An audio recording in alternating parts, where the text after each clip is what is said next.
Siyawamukela ku-TV yakhe hamba phambili iGuluva TV. Cela ukuthi wenze lokhu, subscribe, share, comment, like, asihlangane khona. Kanti manje kubingelela lesikhathi ekubingelela yena mathinta acabisa intombi zimqomela amehla akhe abanye baqamela imali ethi bazingena kwethu.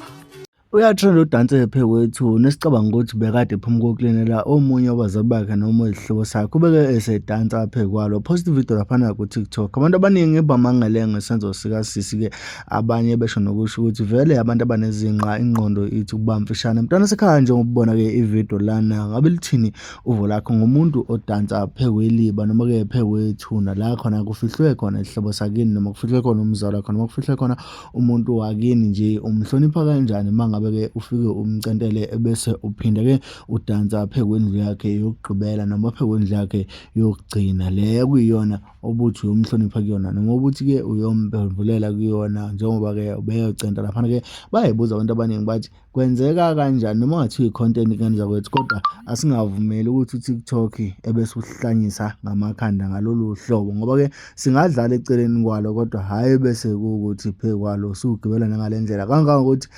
abantu abaningi nokubabona bevakashele emathuneni abakaze bagibela nje phekwawo bagcina ngoguqa eceleni noma beguqa ezansi kwalo noma beguqa ngenhla kwalo becela lokho abasobecelana ngesikhathi unjani lo odansa phekwala ake ngithi uvola khomlalo wami lapha ku comment section ungakhohlwa ukusubscribe share uphinde comment khona konke subscribe like malikamba senze ukuthi ube wena oqala uthola notification masifakela ama video ahamba phambili ungakhohlwa ukulike khona ke uzothola i special notification.